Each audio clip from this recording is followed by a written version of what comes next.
Bonjour à toutes et à tous. Il y a quelques jours, je me suis posé la question suivante. Bon, voilà, j'ai un certain nombre de laptops, de PC portables, sur lesquels depuis quelques mois je mine du Raptoreum. Et je me suis demandé, puisque j'avais tendance à les faire miner pendant qu'ils chargeaient, puis ensuite, une fois qu'ils étaient à 100%, je débranchais la prise et je les laissais continuer à tourner jusqu'à ce qu'ils arrivent à 5-10%, puis je les rebranchais, etc. Je me suis posé la question, mais concrètement, qu'en est-il? Est-ce que c'est pertinent de faire ça? Alors du coup, j'ai fait différentes mesures, et c'est les mesures dont je vais vous présenter aujourd'hui, et je me suis rendu compte de certaines choses qui étaient assez étonnantes.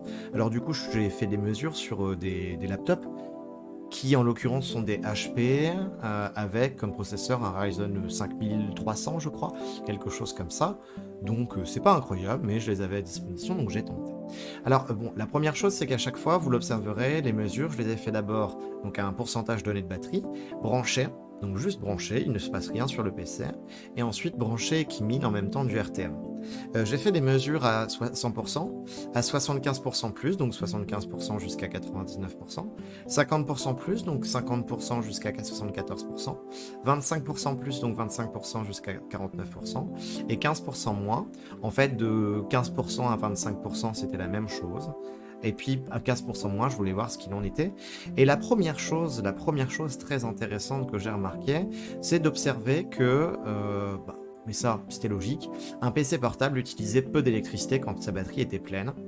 Par exemple, si on regarde ici, je prends par exemple que lorsqu'il est branché, eh bien on observe que la valeur entre 85 et 35 watts, si c'était une valeur qui oscillait, eh bien est du coup bien inférieure, presque 3 fois inférieure si on prend 85 watts par rapport aux autres mesures lorsqu'un l'ordinateur n'est pas totalement chargé et du coup est en train de charger la batterie.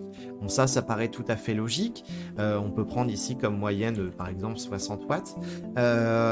Et puis c'est la même chose quand le PC est branché mais qu'il mine, il en utilise 195 alors que dans les autres situations il en utilise 370 de watts. Donc ça c'est une première observation qui paraît très logique. Ce qui est intéressant aussi, c'est d'observer que si on prend la donnée, bon allez, on va dire de 85 watts lorsqu'il est branché à 100% qu'il ne se passe rien, on a 110 watts au minimum d'écart entre lorsqu'il est branché qu'il ne se passe rien et qu'il mine. Et en fait, cette différence diminue à 100 watts d'écart lorsque le PC a plus de 50% au moins de sa batterie. Et par contre, la différence est totalement, devient nulle lorsque le PC a moins de 50% de batterie. Et ça, j'avoue, donc ça c'est la première donnée dont on vient de parler, et j'avoue qu'effectivement, c'est assez étonnant. Ça veut tout simplement dire que, plus, en fait, qu'il va utiliser, euh, comment dire, il va utiliser, donc le PC va utiliser donc autant d'énergie lorsqu'il mine, à l'exception de quand il est à 100%. Par contre, quand le PC n'est pas en train de miner et qu'il ne se passe rien, eh bien la consommation en termes d'électricité va être plus importante lorsque du coup le PC a une batterie qui est inférieure ou égale à 49%. Et donc du coup ça j'ai trouvé cette donnée assez particulière. Pourquoi? Parce que c'est pas quelque chose qui semble évident, et donc il y a bien un espèce de sweet spot, la barrière des 50% de la batterie est quelque chose qui est important et du coup qui est à prendre en considération, en tout cas quand le PC n'est pas en train d'utiliser 100% de sa capacité, donc n'est pas en train de miner à 100%.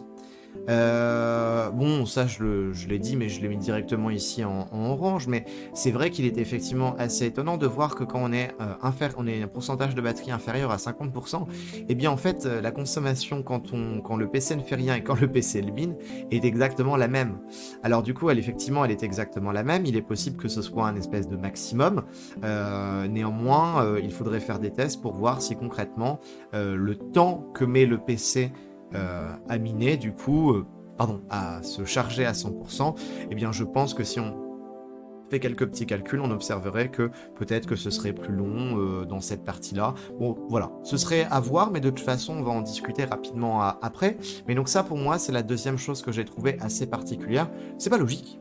Il aurait été au contraire logique de dire, bah voilà, si mon PC est à 25% de batterie, eh bien quand il est branché, il utilise 370 watts, et bien quand il est branché et qu'en même temps il mine, il utilise par exemple 470 watts. Eh bien non, il se trouve que ce n'est pas le cas. Alors, évidemment, hein, faut aussi prendre en considération le fait que je l'ai pris avec un PC donné. Il faudrait généraliser ces données en faisant d'autres mesures sur d'autres types de PC portables, etc. Euh, Autre chose aussi, un PC utilise plus d'électricité quand sa batterie se recharge.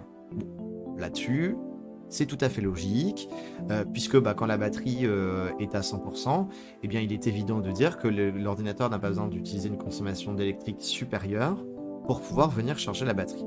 Donc ici, on a deux choses qui paraissent tout à fait logiques, deux trucs un peu particuliers, et enfin, logique aussi, un ordinateur portable utilise plus d'électricité quand il mine que quand il ne mine pas.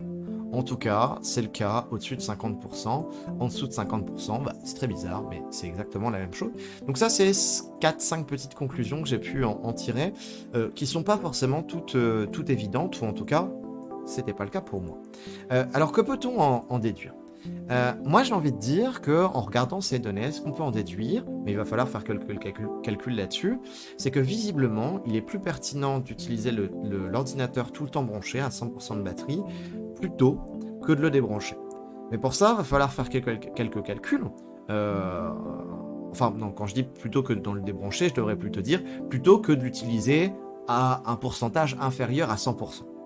Maintenant, la question qui se pose, c'est mieux vaut-il le laisser tourner H24 à 100% de sa batterie, ou bien mieux vaut-il le faire tourner H24 en le faisant monter à 100%, puis ensuite en retirant la prise pour qu'il se décharge, etc., etc., puisque peut-être qu'il y a une forme de compensation. Alors du coup, ce que j'ai décidé de faire ici, c'est de calculer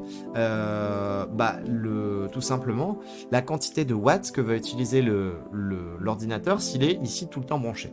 Pour ça, j'ai tout simplement pris, du coup, s'il est tout le temps branché et qu'il mine, j'ai pris cette case-là, c'est 5, et j'ai multiplié par 24 heures, puis j'ai divisé par 1000, ce qui nous fait l'équivalent de 4,68 kWh, c'est-à-dire presque 5 kWh dans une journée.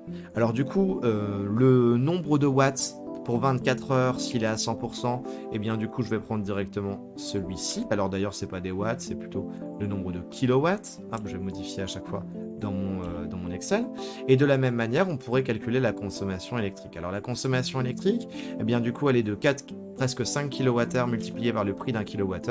Alors j'ai pris un prix très élevé avec taxes comprises, CEDF, etc. Ça nous donne une idée, ce qui fait 85 centimes par jour de minage. Ok. Voyons voir maintenant ce qu'on peut dire d'un petit peu plus loin. Là, on est dans le cas où le PC est tout le temps à 100% et qu'il est tout le temps branché.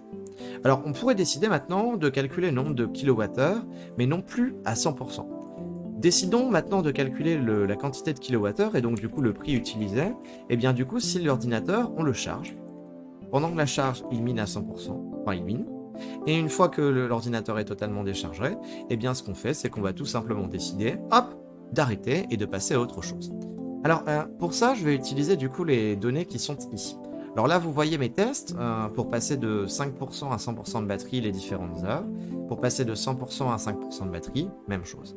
Alors, chose intéressante notamment, donc j'ai traduit ça directement en minutes, donc 188 minutes, puisqu'ici on est à 3 heures et 8 minutes. Et ici, on est à peu près 4 heures, je crois. On est même plus, on est à 5 heures, ce qui fait qu'on dépasse les 300, 5 heures et 15 minutes. Ces valeurs, elles vont dépendre de la consommation qu'a besoin l'ordinateur, et donc par conséquent, d'une mesure à une autre, elles ne sont pas exactement les mêmes, elles fluctuent. Et donc par conséquent, je n'ai fait qu'une seule charge, parce que ça prend quand même 4 heures pour le faire, mais il faudra en faire en fait un certain nombre, peut-être une dizaine, peut-être une vingtaine à chaque fois, en faire une moyenne pour pouvoir en tirer des données qui ressemblent plus à la réalité, parce que peut-être que ces données sont entre guillemets biaisées. En tout cas, ce qui est sûr, c'est qu'elles ont été prises quasiment en même temps, et donc du coup, ça dépendait pas du réseau sur lequel l'ordinateur minait, etc. Alors, imaginons qu'on branche le PC1 et qu'ensuite on le débranche. Alors, ça veut dire quoi ? Ça veut dire que si on va décider de le brancher, alors pour une charge complète, quand il mine, il utilise 188 minutes. Alors, je vais diviser par 60, ça nous fait le nombre d'heures, et du coup, ce nombre d'heures, je vais le multiplier par, tout simplement, la consommation électrique quand l'ordinateur branche et qu'il mine. Et bien pour ça, du coup, bah, ça va être tout simplement 370 watts. Alors du coup, je vais diviser ensuite ça par 1000. Ok, ça nous fait 1,15. Je rappelle, c'est pour une charge complète, la consommation électrique du coup de notre ordinateur lorsque bah, du coup l'ordinateur est en train de charger. Très bien, pour une charge. Maintenant, à cette donnée, on va décider de lui ajouter quoi? Bon, on va décider de lui ajouter tout simplement, puisqu'il a fait une charge, bah maintenant on va lui ajouter, vous allez voir c'est très con, la consommation électrique de l'ordinateur quand il est en train de miner, mais qu'il est débranché. Bon bah du coup c'est tout simplement 0. Pourquoi? Bah parce qu'il n'utilise rien comme consommation électrique. Très bien. Voici donc la consommation pour entre guillemets un cycle. La question est la suivante.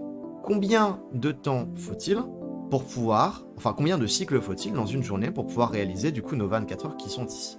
Alors bah, la question qui est, en fait elle est relativement simple. Il suffit pour ça de prendre du coup le temps de charge plus le temps de décharge. En supposant qu'on est très bon, et bien du coup ça nous fait 503 minutes. 503 minutes, on pourrait décider de diviser par 60 pour obtenir un nombre d'heures pertinent, c'est-à-dire 8,38 heures. Autrement dit, si on va décider de prendre une journée de 24 heures qu'on divise par cette quantité-là, eh bien cela signifie qu'il faut en moyenne 2,86 charges par jour. Donc cette quantité-là qu'on vient de calculer, je vais donc décider de la multiplier par la valeur qu'on vient d'obtenir, donc c'est-à-dire je vais donc la multiplier par les 2,88 charges par jour. Ce qui fait qu'au final, en décidant de le brancher puis de les débrancher, eh bien on va utiliser lorsqu'on mine 3,31, quasiment 3,32 kW. Alors décidons de voir ce que ça donne. Je vais donc du coup prendre cette donnée, ok, et ensuite cette donnée-là, je vais décider de la multiplier par la consommation électrique. On voit qu'on a 25 centimes de différence. Alors on pourrait essayer de calculer un pourcentage d'évolution. Je vais prendre du coup ma donnée initiale moins ma donnée de finale divisé par la donnée de départ, ce qui nous fait 0,29 si on décide de multiplier par 100, ce qui fait une diminution de 30% entre le moment où on laisse tout le temps à 100% et le moment où on décide tout simplement de de le charger, et lorsqu'on le débranche, et bien du coup le PC continue à miner. Autrement dit, que peut-on en conclure? La première chose qu'on peut en conclure, c'est des conclusions par rapport aux données. Bon, effectivement, un ordinateur utilise plus de batterie de manière générale quand il est à moins de 50%. Ça peut être à prendre en compte. Parce que ça veut dire que si on utilise un PC, alors à l'exception de quand il est utilisé à 100% de sa batterie, et auquel cas on est toujours à 370 watts, c'est les données qui sont en violette.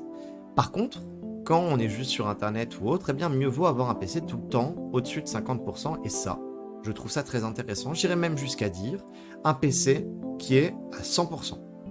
Comme ça, on est sûr et certain, en fait, d'avoir la consommation électrique la plus faible, tout du moins, juste sur la période donnée, parce qu'évidemment, si après on le débranche et qu'on fait autre chose, et du coup, finalement, ça vient pas forcément à être la même chose.